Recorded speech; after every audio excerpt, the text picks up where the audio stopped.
adanya PON ini kita berharap soal pembangunan manusia menjadi penting di Papua, karena memang kita tahu bahwa salah satu tantangan terbesar kita selain infrastruktur juga adalah berkaitan dengan indeks pembangunan manusia di Papua.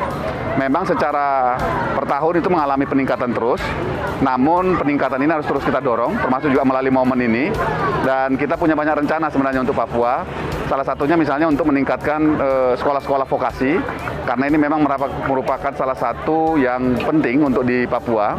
Karena salah satu yang kita lihat tantangan yang besar itu adalah bagaimana mengisi peluang pekerjaan di level tengah, yaitu yang selama ini banyak sekali itu kalau nggak di bawah, ya di atas. Padahal level tengah ini ada banyak sekali yang dibutuhkan. Kemudian yang kedua juga dengan vokasi kita berharap dengan berkembangnya industri dan usaha di Papua itu bisa banyak yang terlibat generasi-generasi muda Papua.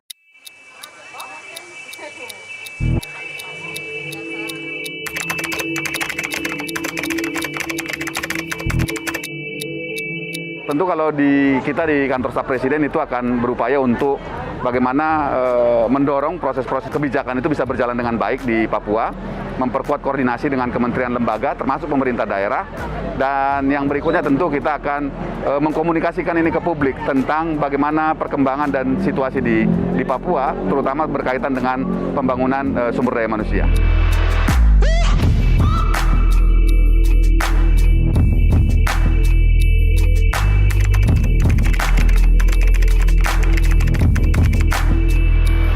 Yang berikutnya kita tahu tantangan besar di Papua itu soal kesehatan.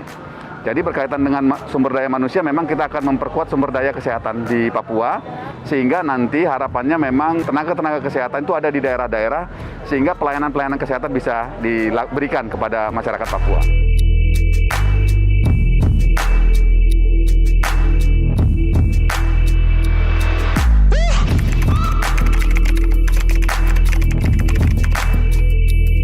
Harusnya bisa tercapai karena kita nggak hanya soal itu saja, misalnya soal program kemiskinan ekstrim, terus kemudian juga bagaimana penanganan stunting di sini, dan tadi seperti saya sampaikan vokasi, dan kemudian juga berkaitan di dalam penyediaan sumber daya kesehatan di Papua. Jadi ini memang sesuatu yang cukup ambisius, tetapi harus bisa kita dorong dan kita lakukan bersama.